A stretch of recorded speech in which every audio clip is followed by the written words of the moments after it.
All right. Welcome to episode 76 of Seize the Moment podcast. And today we have a very special guest. We have Andreas Elpidorou. He's an academic philosopher and writer. He's currently an associate professor of philosophy at the University of Louisville.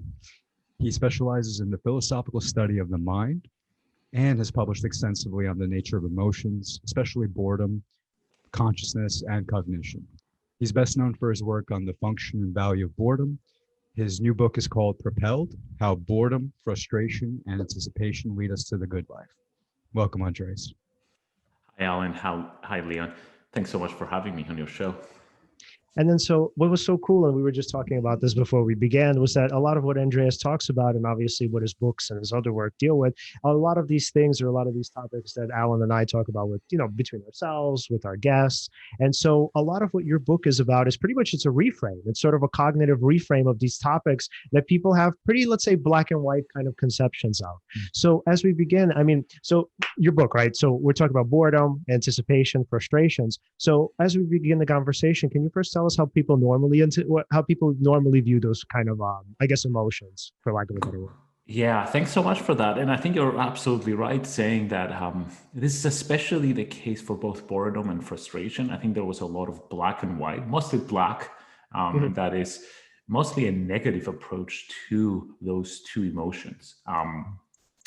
In recent years, so what drove part of this project and my research as well was this negative take on boredom.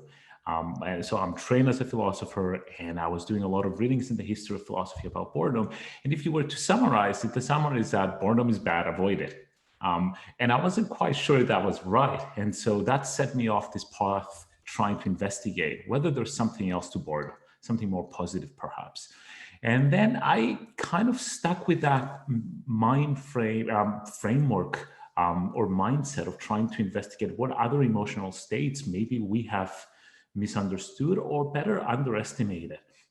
And frustration was the other big one. And I think recently there's been an approach to try to show that boredom has some value, but I couldn't find many people arguing for the value of frustration. So that was a harder task, I suppose, that I took up with frustration. And so that kind of began the ideas in the book, and trying to investigate if there's more than meets the eye in those kinds of emotions and states or affective states. And what is the value that you found in boredom and frustration? Yeah, good. I might have to take them separately. There's a joint value, and I talk a little bit about this in the book at the end. And I think what they do well, those kinds of states, and I include anticipation here as well, is that they're able to drive us forward in our lives. They're able to motivate us in ways that I think are quite useful. And that's the link to this idea of perhaps we can even use them to take us to a better life, or just cultivate better habits or find more meaning in our lives. So that's the big picture, that this drive for motion that all states provide.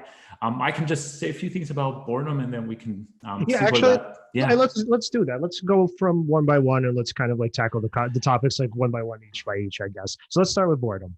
Yeah, good. And boredom is something that I've been thinking for a while now. And as I said, I was motivated by that kind of negative take, and I started thinking about, well, could there be more? And one of the motivations was, or theoretical motivation, was just the plain basic observation that, like, I get bored a lot, and a lot of people do, especially different stages in our lives or earlier stages in our lives. Then why do we have this emotion if it is so prevalent? And I started thinking about what it could do or what it could offer for us. So one of the main ideas that I find in boredom is to talk about the capacity to experience boredom. And here I often like to make an analogy or a comparison better with pain. So pain is unpleasant, right? Nobody wants to be in pain, most of us at least, and we go to great lengths to avoid pain.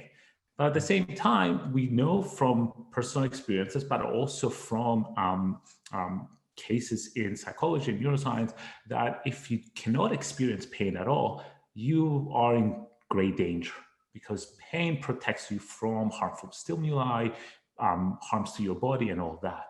So I think there's something there, an analogous function there to boredom. And so to get to that, it might be helpful to just say what boredom is or how people define boredom. Mm-hmm. And it's important, it's basic, it's easy in some ways, but the elements are important. So it's unpleasant. So we don't like to be in that state. It tells us in kind of metaphorical way that what we're doing right now is not what we want to be doing. And at the same time, it involves a desire to do something else. And often this desire it's general or not specific enough, just do something else. And so what I take boredom to be doing is to do two things. One of it is to just give us the affective information, emotional knowledge, say, oh, you're stuck in this situation. This is not for you. This is not engaging. But at the same time, it's like an itch that you have to scratch. You want to get out of it. And in order to get out of it, it moves you to find something else. And so there's potential there in how you're going to find the something else, how you're going to alleviate this experience of boredom. Yeah. And do you think that maybe not for the most part, but let's say it's an important facet of it. Do you find that a lot of times why people are so afraid of boredom is because when they're not sort of stimulated, whether it's, through their cell phones, whether it's through, not so much television anymore, but let's say, Netflix or whatever, that they just don't really know what's important to them and they don't know what their values and goals should be. And they're kind of afraid to look at that. Yeah. So my big worry with boredom is not the experience itself necessarily, is what we do with that experience. So if you are bored, let's say, bored with your occupation or with your job, and that takes a large chunk of your days, weeks, years. But if you don't stop to think about why you're bored, and if you might be in a position to change jobs, you might not, but let's assume that there's something that you could do about that state of boredom. I worry that you lose the signal that carries a lot of value for you. So we need to know if our jobs are boring. Mm-hmm. And I shouldn't be able to distract myself all the time from that kind of boredom, because that's a personal type of boredom. Something that is trying to tell us something, trying to motivate us, and perhaps help us in various ways. I'm not that concerned with the type of boredom that you might experience when you're waiting for the subway to come, or the bus, or in an airport. That's kind of unavoidable, right? I mean, what are you going to do about that? But I am more concerned about a lot of boredom during free time, boredom with relationships. I have kids now, so I'm also worried about boredom with children, because you have to entertain them, and that's often that kind of entertainment is not your type of entertainment. So there is a battle there with your emotions and how to do that. So so I definitely agree with that astute observation about trying to find what this signal might be telling us, and whether there's meaning or meaninglessness, meaningfulness or meaninglessness in various situations. And then, so I wonder, when it comes to boredom, let's say if somebody had, I don't know, maybe like a philosophical counselor or a therapist, like somebody sort of sit down with them and sort of, try to guide them to figure out like, what is it that's important to you, right? So like obviously with COVID, a lot of us have had pretty much a ton of free time to kind of sit back and think about what's valuable to us, what's important to us. So I wonder if for you, if one of the remedies would be to have somebody sort of sit down with a person and sort of help them figure out like, why are you so afraid of boredom, right? Why is it that this thing is sort of something to run away from consistently and persistently, and even sort of impulsively or compulsively? Why is it that, like, let's say, why is it that you can't feel, or you don't feel like you can sit with the boredom? Why is it that it's so hard for you to really think about your life in a deep and meaningful way? So do you feel like for somebody who is afraid of boredom, like maybe sort of that person, sort of like a guide or whatnot, it doesn't again have to be a therapist, it could be a philosophical counselor, a teacher, a mentor, your friend maybe. Do you feel like that would be important? Yeah, and I mean, just to add to that point is I'm mostly worried about individuals who are alone battling this persistent boredom. That's going to be a harder task to figure out what to do. Let me just to add to your comment. Adam Phillips has a psychoanalyst, talks about boredom and developmental value of boredom. And one of the lines that he has is that he thinks that we should allow children to be bored because we're giving them time to figure out what to do with their time. And so there's a kind of a skill that we might be able to cultivate. So I don't think kids can do it on their own. I think we can guide them towards cultivating their own interests, figuring out what to do with that free time. And that applies to adults as well. So what you're describing is a situation where I might not be able to figure out what I want to do, or sometimes we just want somebody to prompt us to do other things, right? You're staying home, maybe someone is telling you, let's go for a walk, right? Or let's start a hobby, or let's get involved in something. And all those are ways in trying to alleviate and fight boredom. And hopefully you can direct it in more productive ways. Now, there can be the counterproductive or the maladaptive ways of countering boredom, and that's part of the game, I suppose. We just need to figure out where we want to go with that emotional signal. Having someone else, I think, offers us an additional element of protection in how to figure out where to go with boredom. Yeah. And I want to kind of pose a question to both of you. So this is something that I find like sort of clinically and just personally, and I wanted to know if you guys have experienced the same thing. So have you sort of guys have you met or kind of have known people that let's say chronically bored, right? And then when it kind of came down to sort of having conversations with them, you would ask like, hey, like, the world is sort of full of these interesting things, right? Like I know like Alan would, let's say, like to read or watch podcasts, right? Like let's say Andreas, obviously you're a prolific writer, right? And a teacher, right? So there's certain like sort of potentials that people have to kind of actualize, let's say, actualize, their own kind of inner potentials, right? So I wonder if you guys find that the people that you've known who are chronically bored also struggle with self-esteem. That for them, it's sort of that not only are they bored, right? Because they feel like, oh, well, like this isn't interesting or, like this isn't meaningful or whatnot. But it's also, there's a sense of hopelessness there that even if I put myself out there and I try these things, what's the point? Because it's hopeless or I'm helpless anyway. I'm never going to be able to succeed. So I find that a lot of people who are chronically bored are afraid of their boredom.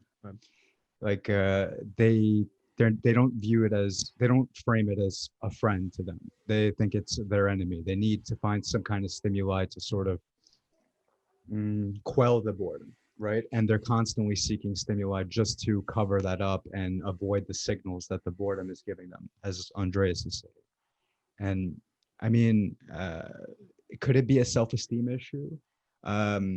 I think so. I think there are probably a lot of links to what could be causing their chronic boredom or their relationship to their boredom. Mm-hmm. But definitely there's some avoidance going on. And that's what I like about your book, Andreas, is that it's reframing boredom as something that's a useful tool. And hopefully more people will see it that way. Yeah. And so just to kind of follow up really quickly on what you're saying. So do you find that, like, let's say, I don't know, when you give people options, right? Like how you have options, again, going back, podcasting, books, kind of bettering yourself in some way. Do you feel like they constantly sort of resist it and they get a little defensive with like, that's not for me? Well, see, that's opening a can of worms because the thing is, people will resist anything that's new. Like if there's you're presenting them with something they don't usually do that's outside of their reality, there's always going to be that initial resistance. And depending on what kind of person you're presenting the information to, their willingness to try on a new habit is totally dependent on their own belief system and value system.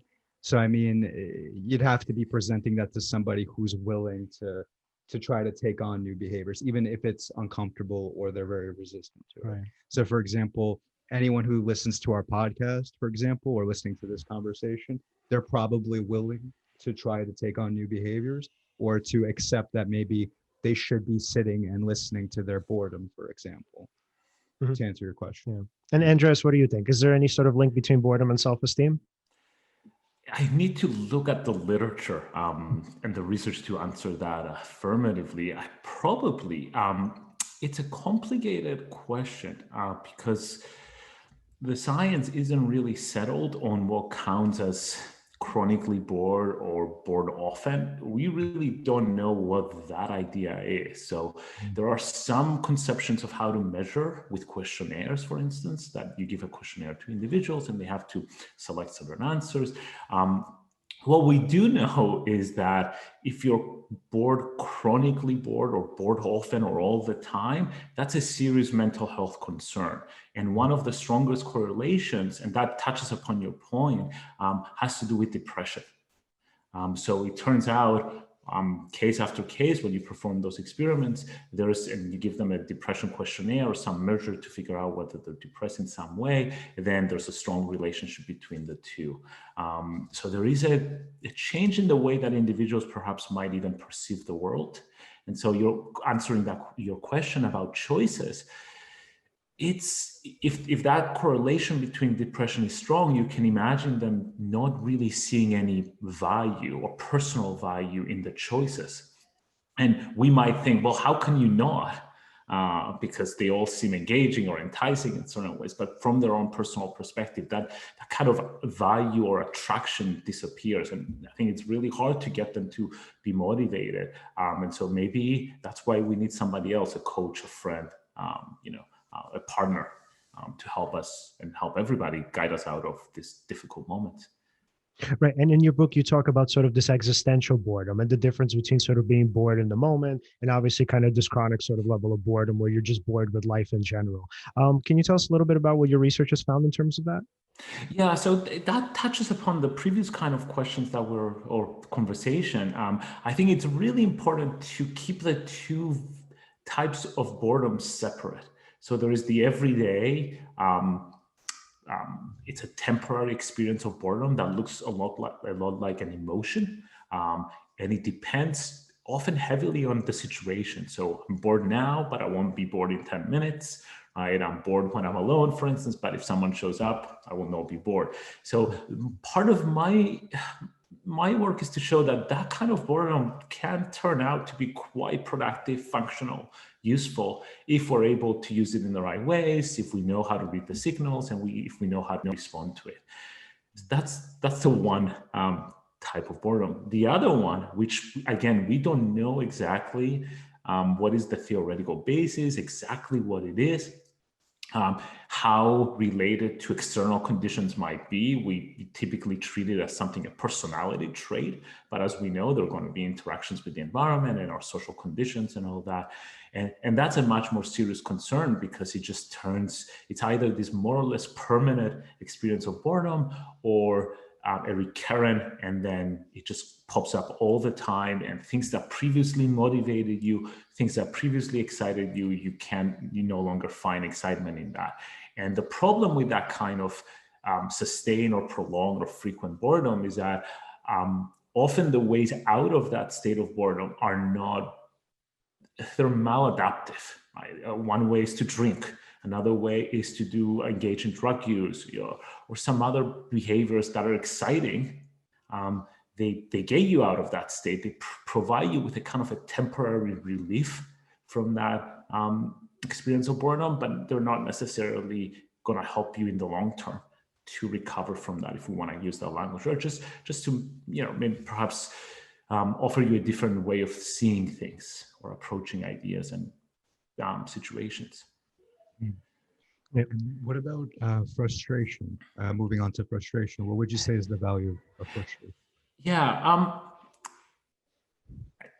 there's two things again, and I think this is kind of what allowed me to bring together the different states. So there's similarities between frustration and boredom. So one way of seeing this is to say, well, when I'm bored, I'm dissatisfied with what I'm doing right now, and I want to do something else. I want to switch to an alternative situation, whatever that might be. When I'm frustrated, and this is perhaps important to just say what frustration is, it's again a negative experience when we're faced with an obstacle that blocks the completion of a goal. So I want to achieve something, and then something comes my way, and that just frustrates me. And we know that the closer you are to the goal that you want to achieve, the more frustrated you become.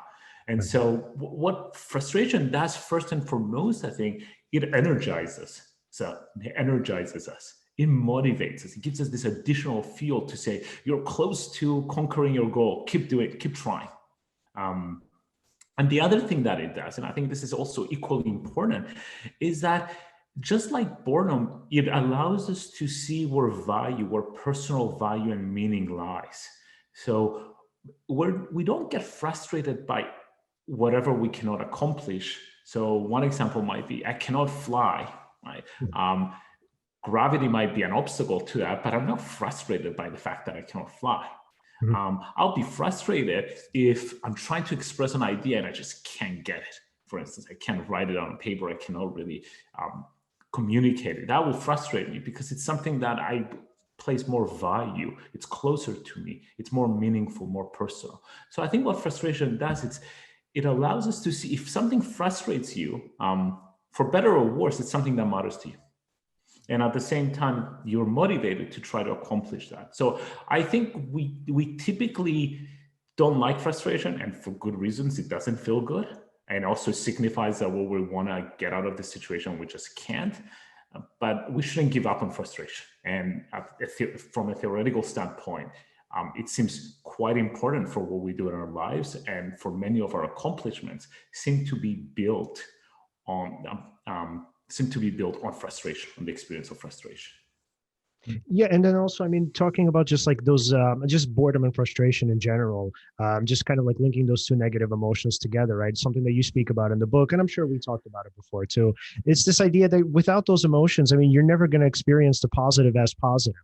So even just thinking back at our podcast and some of the plenty of mistakes that we've made here, I mean, right, I kind of wonder, right? So would it have been possible for us to have appreciated sort of the good parts, right? Like, let's say, so we had issues with like sound quality. We've had issues with our program crashing. We've had issues with like sort of with the program crashing with guests, unfortunately. And I wonder, like, do you think that we would have appreciated like sort of what happened afterwards had we not gone through those bad experiences?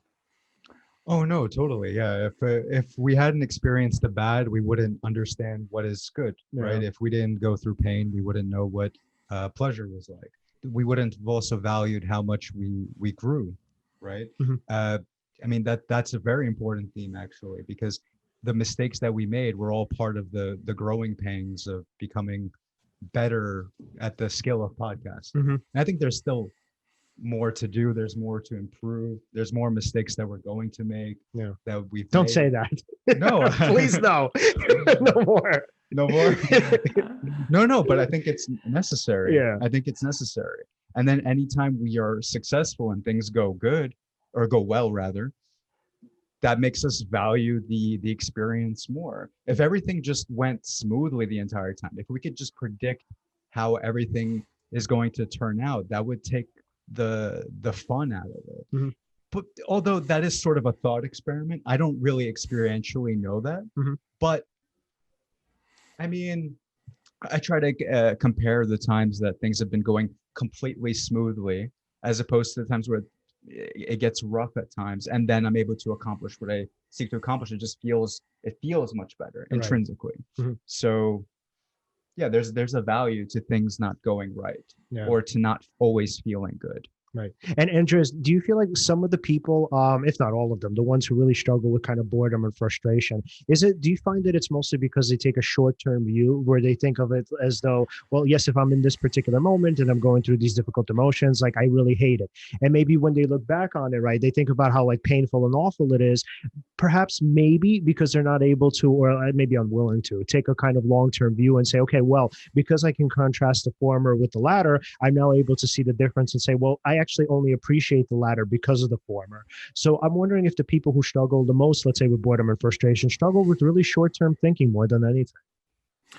Yeah, there's certainly, that's certainly right. I don't know if it applies across the board, and that I think we might, and I don't know what to say to that, especially when we're dealing with people who we might call boredom prone.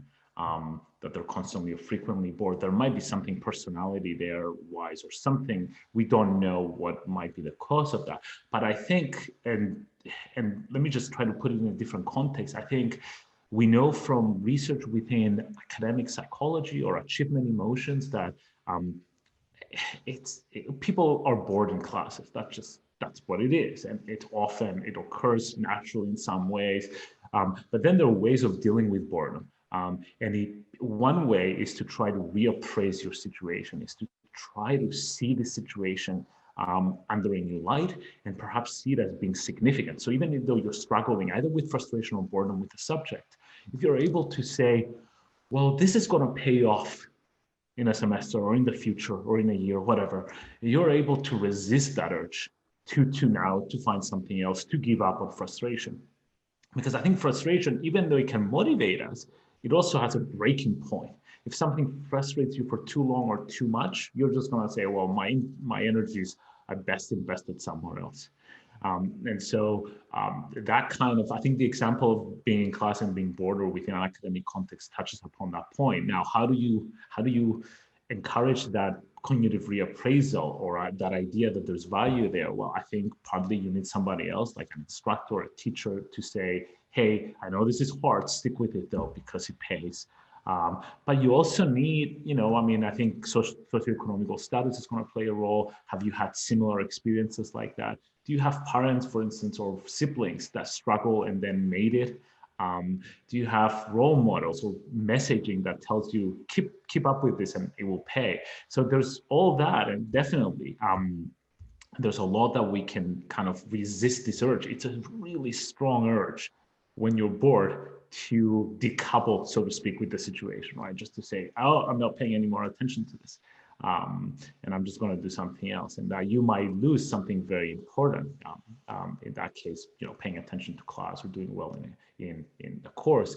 The other thing that we kind of know with more recent literature is that boredom is related to self-regulation, the ability to regulate our behavior. So people who are better regulating their behavior on their own, individuals who can start projects and move from project to project, it seems that they're much better dealing with boredom, and it's less likely that those individuals will be chronically bored. So there's something there we can perhaps cultivate. This is pretty new and recent research, but one idea is that if we want to get people out of that chronic boredom, maybe we need to allow them, help them, teach them to regulate their behavior better.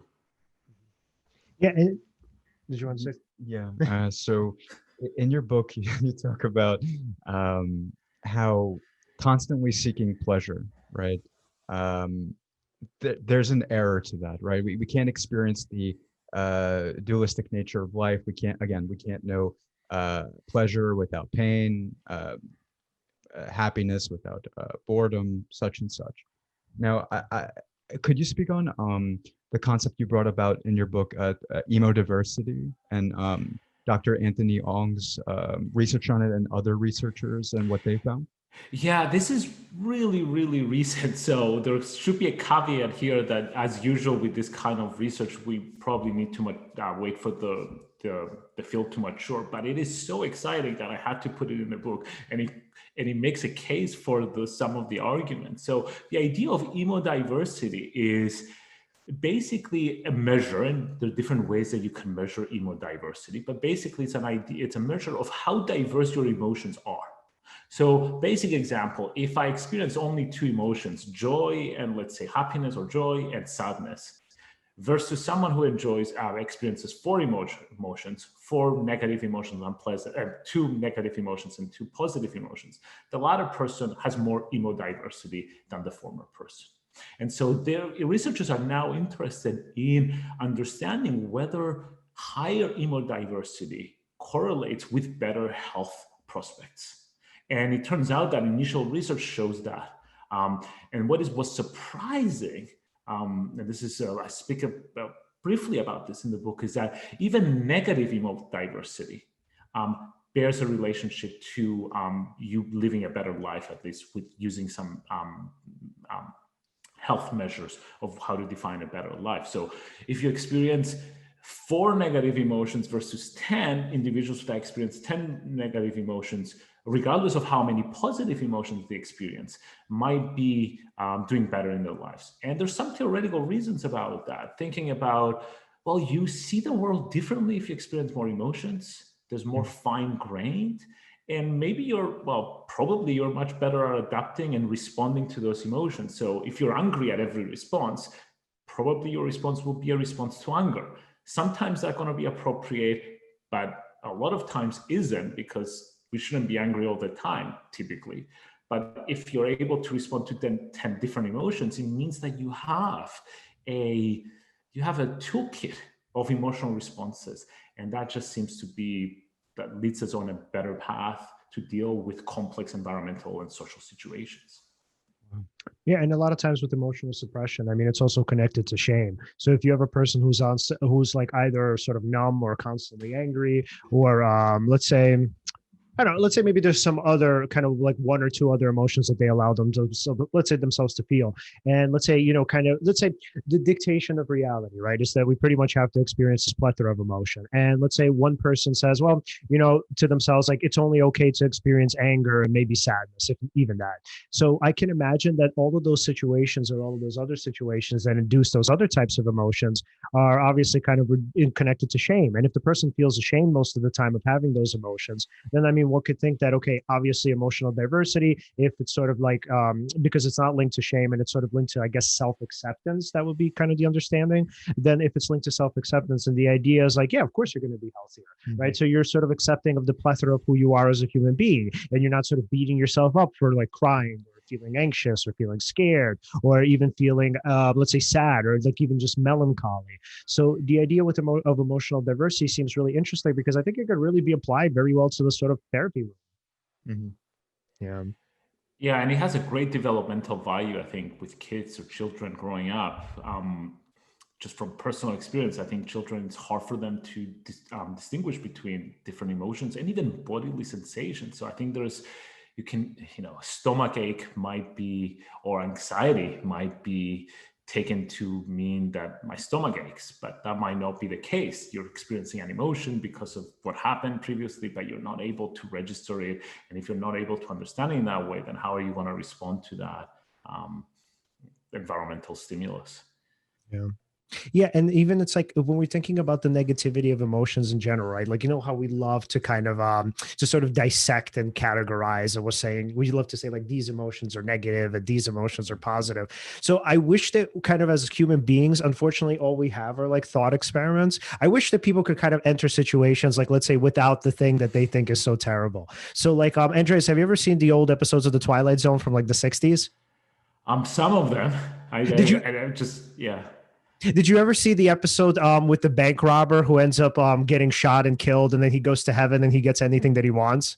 No. Oh, so that did you ever see? Did we talk about it? Oh, no. So this is what happens in the episode. So essentially, this guy's a bank robber. He's kind of a bad guy. Essentially, I think one of the cops or something like catches up to him and shoots him and kills him. And then so he wakes up, and this sort of angel takes him aboard, and he says, "Look, you're dead now. I'm gonna take you to heaven, right? And the thing is, I'm gonna actually be able to give you whatever you want." And so this guy's first resistant. He's like, "Oh, what's the catch? Like, what do you expect from me?" And he's like, "No, nothing really. You can get whatever you want." And so as he's going through this place, right, he's looking around and he says, "Wow, like this is paradise." And he's like, "Yeah, it's all yours." He's like, "Whatever you want." And then he's like, "Okay." And then he's like, "Give me $1 million." And the guy's like, "All right." So he takes out this drawer and he gives him $1 million. He's like, "Here you go." And he's like, "What else do you want?" He's like, "No, like literally, what's the catch?" And he said, "No, really, there's no catch. You can have whatever you want. Like, just pick." And he said, "Okay, I want beautiful women." He's like, "Okay." And then like knock on the door and it's a bunch of beautiful women. So as he's going through this process and the trajectory of like this new life, what happens is he kind of goes downstairs and there's this casino. So he's like a champion all the time at the baccarat tables and at roulette. And then he ends up like entering or he ends up like figuring out like the code to some safe, I think, or something. I might be mistaken about this part, but then like he gets it and then there's more money, right? So as he's going through this life, he thinks like, "Wow, I could get anything I want. Wow, I can get anything I want." And then like all of the girls like love him, right? They're like, "Oh my God, you're like this amazing person." And then he says, "Okay, you know what? I want you guys to all get the hell out of here." And they're like, "Why? What's wrong?" He's like, "Just go. Just leave me alone." Right. And then so essentially he's by himself and then the angel comes back and the angel's like, "Oh, so like, what's up? Like, do you need anything else? Or like, can I go?" He's like, "No." He's like, "I don't need anything else. I don't want anything else." And he says, "Huh, like why? What's the problem?" And he says, "There's no risk involved. There's no excitement. There's nothing." He's like, I win all the time. I get all of these women." He's like, "This is like so boring." And he's like, "I can't believe it. Like, this is heaven." Like, what? He's like, "This actually feels like the other place." And then the angel starts laughing and he's like, "Ha ha ha, ha. This is the other place." Wow. Wow. Yeah. So essentially hell is pretty much getting whatever you want. So going back to that reframe, the idea is essentially from this episode that negativity is only negativity in our minds. That if we actually sort of were placed on the other side where there was no negativity, that in itself will become negativity. Wow. Yeah, that's great. I wish I knew about that. It will but I'm gonna go watch it now because it sounds really interesting and relevant to this, but also wild portrayal of that idea. So it's thanks for that. You're welcome. Yeah, it's like hedonic adaptation, right? Yes. Yeah, literally he ended up not where he started, but pretty much it didn't serve him to only seek pleasure. Yeah. Right. Yeah. Crazy. Yeah, and I think from my kind of vague-ish memory of it, I think he kind of realized that. There was a poignant quote that he had. Okay, I'm going to butcher this, so I'm going to like pretty much my memory is going to reconstruct this. So please don't take this at face value. So I think he said something along the lines of like, it feels fake because it's not really me. So he said something like, when it's sort of predestined, there's not really much of me in this, right? Something like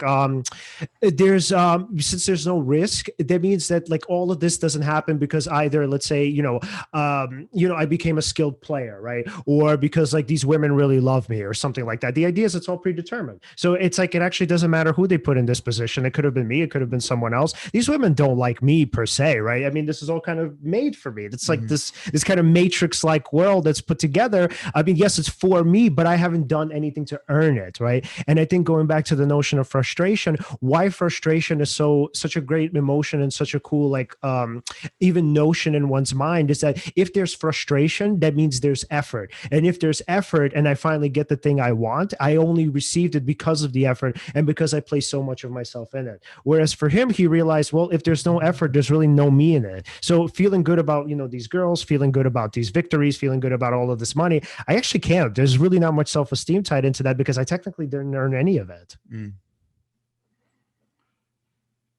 Yeah.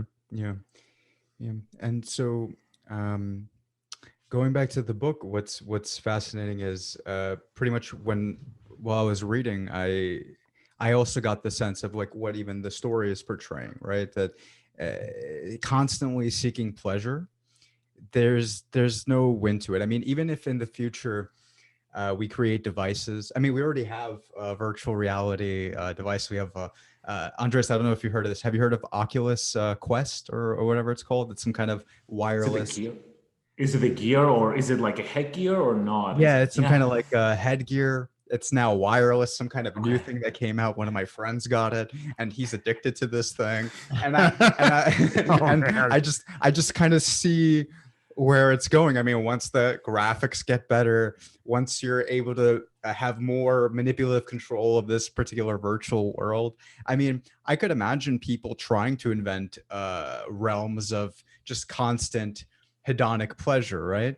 But I'm interested to see what the result of that will be, because I wonder, will it become like in that Twilight Zone episode, like kind of like a version of hell for people? Because it's like, once you can predict everything that's going to happen, once you have full control and you could constantly experience that happiness or pleasure, you won't ever get the other side of it, thus appreciating it. So right. And then how do you ever feel good about yourself? So like, let's say, okay, so let's sort of separate the fact. So this is not like a video game, right? Where like you play and you get a reward for like your effort, is it? That's one aspect of it. Oh, okay. But what I'm saying is just being a seer, right? You might see that in the future, we create worlds that are indistinguishable from our own. Yeah. But then imagine having manipulative control of that. Yeah. And so what are the philosophical consequences of that? Yeah. I mean, the only like, I guess, problem that I could see with something like that. So like, let's say with people that I've spoken to and just have known who are like addicted to video games, the thing about that is that even though they feel good, and again, short-term and long-term, even though they feel good in the short term, let's say if it's something like this that gives you, whatever, some reward, I don't know, coins or like some level up or whatever. So if it's one of those things, then what happens is in the short term, those people feel really good because like, hey, I did this thing and this was the achievement or the reward. The problem is in the long term, a lot of them are really depressed because in the real world, they have actually nothing to show for their lives. So all they have is sort of these virtual kind of gifts, right? It's like, I achieved this thing in the virtual realm, but then when I go kind of outside and I go into my life and sort of see what's around, there's really nothing there. It's kind of empty. And so my thinking is with something like that, even if that does become, let's say, a staple of like, postmodern life or whatever, my thinking is it's going to lead to a lot of depression, or at least contribute to it. Yeah, I could definitely see that. I mean, we won't know until it happens. Again, like a lot of these are thought experiments, right? But there is a sense to what it is that you're saying. I'm curious to see what it's actually going to be like. Hopefully it won't turn out, Yeah. we won't get that negative side of it, but I mean, it might be inevitable. We'll see. Interesting. So, and then, okay, I have a question for Andreas. So, Andreas, do you think that it's possible that maybe that kind of virtual reality can sort of be a stepping stone to accepting boredom and frustration? So, like, let's say if a person goes through this virtual reality, right? They kind of, let's say it's a video game of some sort, and let's say, they build up their confidence in tolerating these, kind of emotions, right? And tolerating boredom and tolerating frustration, and then they could see, oh, there's actually like something at the end of that, right? So, let's say if I'm playing a game where, let's say, I'm perusing through the environment and there's a lot of boredom, right? Like, let's say maybe I have to find challenges or something. I don't know. So let's say you're looking for challenges, right? And then you say, oh, wow, that boredom actually had a purpose, right? Even though I was really bored, I was actually sort of looking to see like where I could kind of maneuver myself, or where I can find particular challenges that would obviously sort of give me the possibility of like, growing my character or something. And then even with frustration, the idea is like, well, before I used to run away from frustration, before I felt like, I couldn't tolerate it. I felt maybe, these activities weren't for me. I feel kind of helpless. But then like with these video games, it's like, oh, I actually have some skill, right? So I'm able to tolerate the frustration on the one hand. And then on the other hand, I'm able to take on this challenge and sort of, succeed in some significant way, at least in the game. And then maybe in addition to that, right now I can even tolerate boredom, because I could see boredom as actually a means to an end. Where if, like, let's say, again, this magical world, if I weren't sort of, if I were navigating this island or something, let's say if I weren't bored for like the past 15 minutes looking for a challenge, I actually wouldn't have found any. Mm-hmm. Yeah, I'm not much of a gamer, but we can make up two different scenarios. Often games have like a driven narrative that you have the character and you go, it directs you towards a path. So it's exactly what you were saying. So one scenario will be you just play as the main character and you're giving incentives, directives where to go. Another scenario, kind of the optional way of playing, you get no directions. And if you're stuck somewhere in an island, some kind of scenery, and you don't know what to do, you will start exploring. And then maybe that moment of boredom will spur this idea, okay, I need to find a way out of this. I need to overcome this. And then suddenly you find a different way of playing the game, one that you wouldn't have thought, or you wouldn't have been driven to had you been directed from the beginning. It's gonna, we do know that there was this kind of, strange experiment, but they were trying to, this happened in, I talk about it a little bit in the book, they were trying to recreate Alice in Wonderland as an experiment. Yes. So they brought in subjects into a lab, and they try, the lab, if you see pictures, it doesn't look like whatever Alice in Wonderland might look when the rabbit comes and pulls out a watch and says, well, I have to hurry and go over there. But the idea was that, well, we'll get subjects, we'll bore them. And they did that pretty well, because they had them fold pieces of paper for no reason whatsoever. So they were for 10 minutes folding pieces of paper. And that turns out to be a really good way of getting people to be bored. But then they see this mechanical rabbit jumping up or rolling around, and what the experimenters found is that people were motivated to chase, to explore. Once this type of boredom, or once they became bored, this was the spark that they were looking, or the moment that they were looking to start doing something else.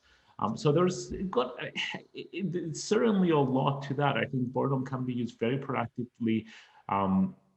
We just have to help ourselves, I think, often to just take a moment and say, okay, because let's wait a little bit, or let me persist, because I think our natural reaction is going to be, I want to do something else.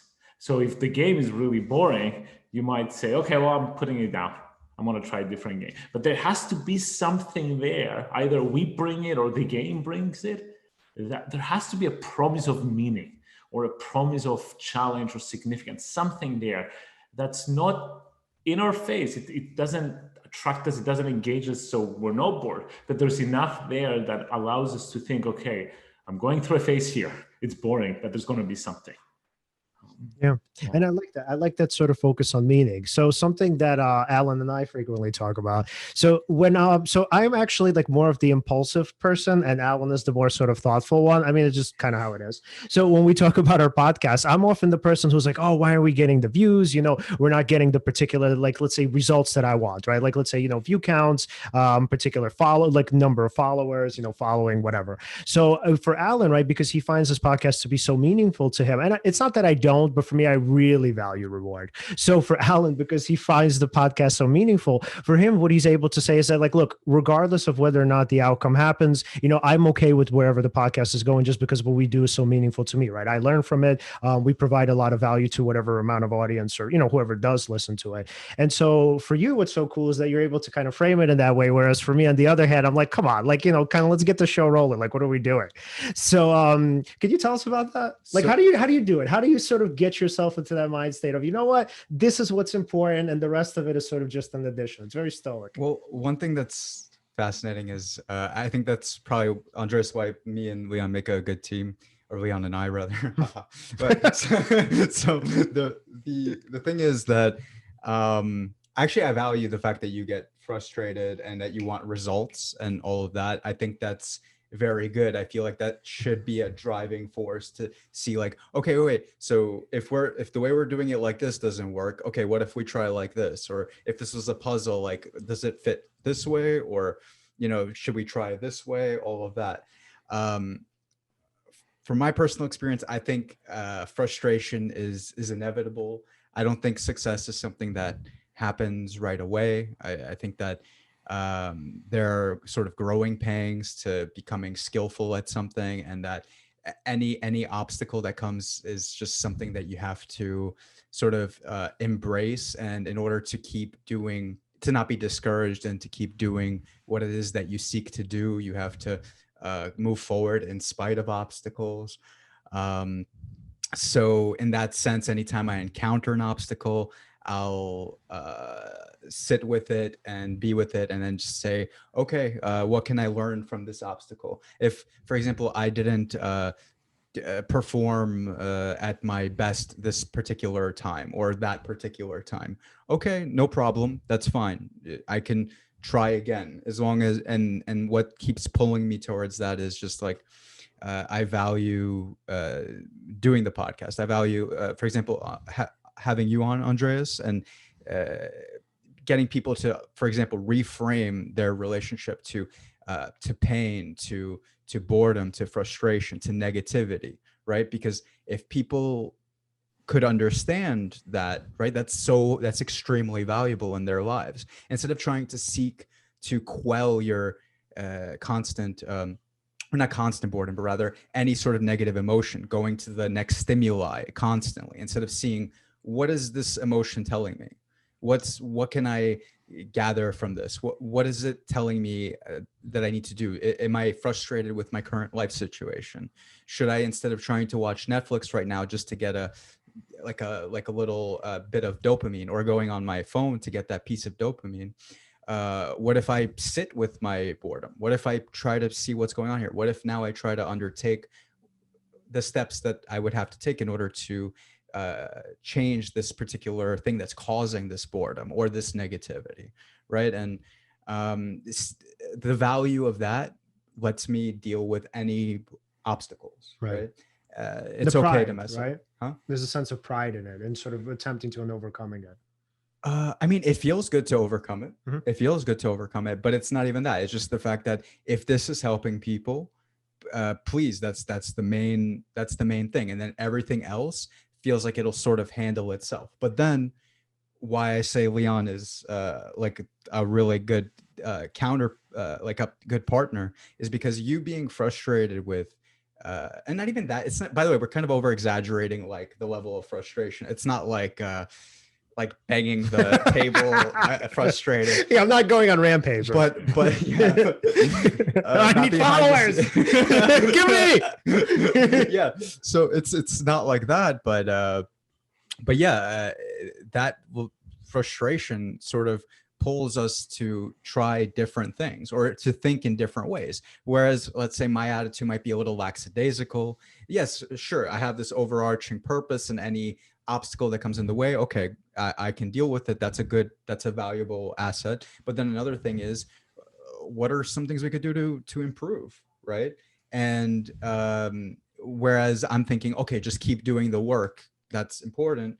You might be thinking, wait, we have to try this, we have to try this, we have to try that. And that for me is something that I value out of that. So I mean, I think that's good. That's a good sort of, not counterbalance, but just like what makes it a cohesive sort of a good team. Yeah.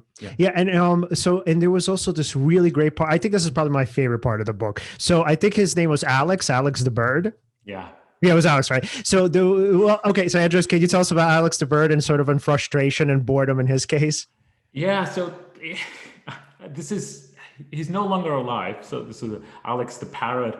He lived to be around 30 years old. He worked in a lab at University of Chicago with Dr.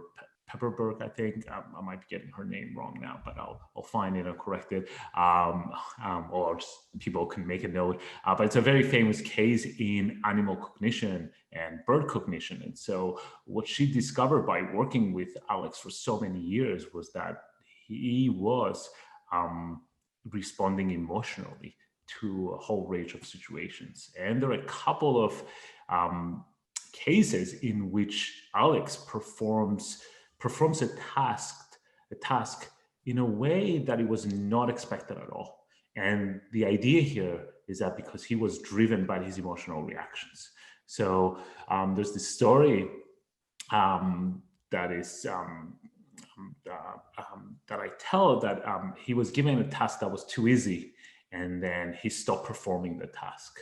And it was a way of showing that I want to do something else, something more complicated, in fact. And some of the responses saying like showcasing skills that you wouldn't expect someone or a bird or even people who worked with Alex, you wouldn't be expecting him to be able to showcase those skills. A different example, perhaps easier to describe in verbally. Alex was performing for, I think, a number of CEOs or some high up individuals, showcasing his skills. And he was showcasing letters and making some verbal responses to questions. Usually in his training, he would be rewarded after a correct response, or even an incorrect response. But usually when there's a correct response, Alex was expecting a reward. And during this presentation, there was no time for pausing, giving a reward, then going to the next task. And so Alex turned more and more frustrated with this lack of expected response. And at some point, he spelled out NUT, N-U-T, to indicate that I want a reward, I want a NUT. But what was surprising and what astonished everybody was the fact that he was not taught to perform that task. So he never sounded out NUT in response to requesting a NUT. And so that was one of the ideas that, frustration might not only motivate us to do something, but maybe perhaps it can motivate us to do something that otherwise we wouldn't be able to do. And that was kind of the story, or one of the stories that involves Alex.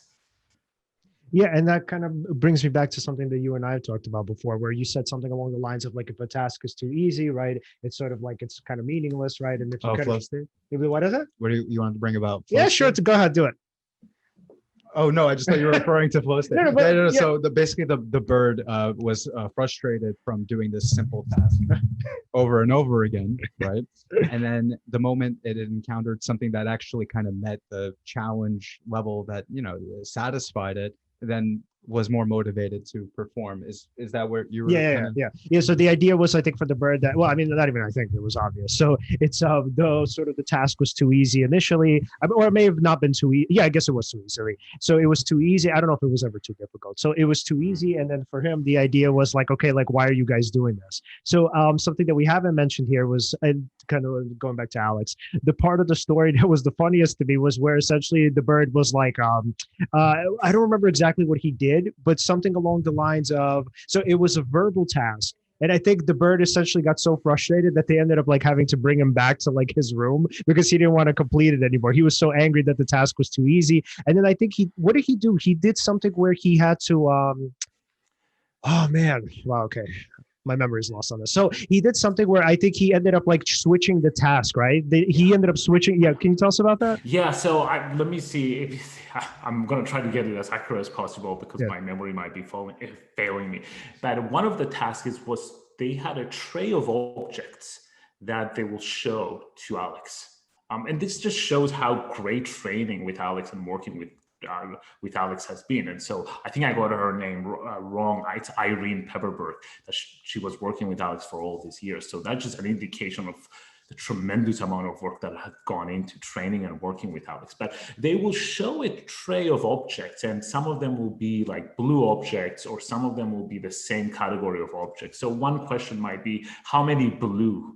And then Alex will take a look at the tray and say 3 or something like, so that will be a kind of a way of measuring. And it was basically a way of figuring out whether Alex has any conception of numbers, identifying numbers, telling you how many keys there are, for instance, how many green things there are there.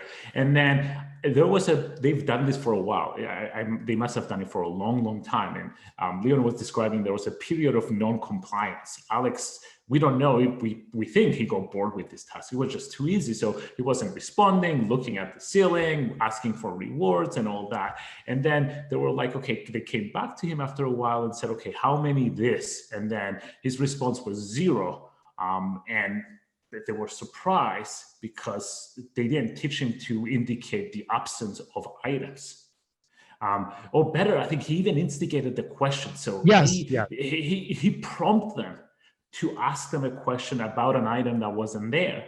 And then he answered 0, showing that he somehow had a grasp of the absence of the items or the lack of quantity there, that there isn't anything there. And this was just mind-blowing for people who have been working with Alex for all these years, because it wasn't something that they taught him to do. And that was, this is part of a broader understanding or way of thinking about how our emotional responses might prompt us to do things that otherwise we would have thought they're outside the boundaries of training and possibilities, especially when we were working with something like an avian mind or the mind of Alex the Parrot. And, I wonder if there's of course, this is just pure conjecture at this point, or speculation. I wonder if there wasn't a part of him that was upset with him, not so much because he was bored, but because maybe he felt like those people didn't care enough about sort of his growth, or because, right? So, because it's like, I think we get that a lot in our environments. Like you see this with kids when they're in school and they don't feel challenged and they kind of disassociate. I think you get this a lot. I mean, another sort of assumption. I think you probably get this a lot with like video game play. I think a lot of times, and again, pure speculation, but I think it's possible that a lot of times kids turn to video games or become obsessed with them because there's no one in their environment challenging them and helping them grow. So they think like, oh, here's like this wonderful virtual reality and, I can become successful in it. So I wonder if there was sort of, if there was more nurturing or more kind of, not teaching, that's too broad, but let's say more nurturing or more sort of like care or consideration for the person's development. I wonder if boredom would actually be or could be something that people kind of embrace rather than reject. Or maybe not boredom, maybe frustration. Yeah, no, and in this case, I'm using it as an example. We don't know exactly what Alex was feeling, obviously, or what the emotion, but there is something. I mean, what struck me when I was reading the literature and the work by Dr. Pepperberg was the fact that she was really attuned to the emotional reactions of Alex and all the other animals that she was working with, and this was kind of like what Alan was saying, this reframing of the situation or understanding. So here's someone who works with animals, but they're focusing not just on, can you perform this task? Can you solve this puzzle? But also, like, what takes you there? What allows you to solve this puzzle, right? Is it frustration? Is it kind of like disappointment in some way? Is it boredom? At the end of the day, it doesn't matter exactly what the state is, but the fact that there is something there seems crucial and just very important. And I think didactic for us, for other people, for people. Yeah. Mm-hmm. Absolutely. And I was wondering, it's a little, it's always a cliche question, but I think it's important because I want to hear how you feel in your own words. What would you like people to sort of come away with from reading your book? Like, what do you hope that it instills in them? Yeah, I mean, a couple of things. I mean, I don't know which one will be the most important. I don't know which one I will label number one, but I think it's important to think about how we move from situation to situation. I think a lot of the time we just don't think about it. We just react to situations as they come along. Sometimes that might give us good results, but sometimes not. So I think being more mindful about how we regulate our behavior, and not just in the moment. And I think this is what anticipation does well and help, but thinking ahead and structuring our world. So if this happens, I will have these resources, or I'll be able to react in this way. So my primary goal in telling these stories and describing findings from psychology, for instance, and saying some philosophical remarks, just to show, look, there are ways out you can help yourself regulate behavior. You can help yourself become a better self-regulator in a way. And so that will be if I could boil it down, it will be, you can help yourself to keep moving, because I think it's really important not to get stuck in difficult situations. Right? It's tempting, but I think we're going to find value if we, with persistence or movement, and sometimes it's just going to be sheer will and resilience in some way, but other times we just might need to be more strategic about how to move ourselves out of those situations. So I think there are lessons to be learned from taking our time with boredom, taking our time with frustration, and really thinking hard about what we anticipate, what we want to be doing next, to help us become slightly better versions of ourselves in some way, just something better, right? I don't know what the end goal might be. Everybody will have different goals, but just being able to keep motivating yourself, taking it step by step, but also looking forward, that will be my ideal kind of objective here, if possible, for readers to get. Absolutely. And then, so, I mean, Andreas, if we were to follow you or to find your work, where can we do that? Yeah, thanks for asking. I guess just easiest way just to follow my work in general will be, I have a personal website, which is my last name, .net. So elpidorou.net. And if anything gets published, if I write something, it will make it there. And sometimes I'm on Twitter as well. But yeah. What's your Twitter handle? It's for Andreas, and then my last name, Elpidorou. Awesome. Awesome. Thank you so much for coming on. This was such an enlightening and insightful show. Yeah, well, thank you for having me. It's been a pleasure talking to you, and thanks for engaging with the ideas and for the wonderful questions and conversation. Absolutely. So we'll be in touch with you soon. Thank you very much. All right. Have a good one. Take care. Bye. Bye. All right. That was awesome. Yeah, that was super really fun. Cool.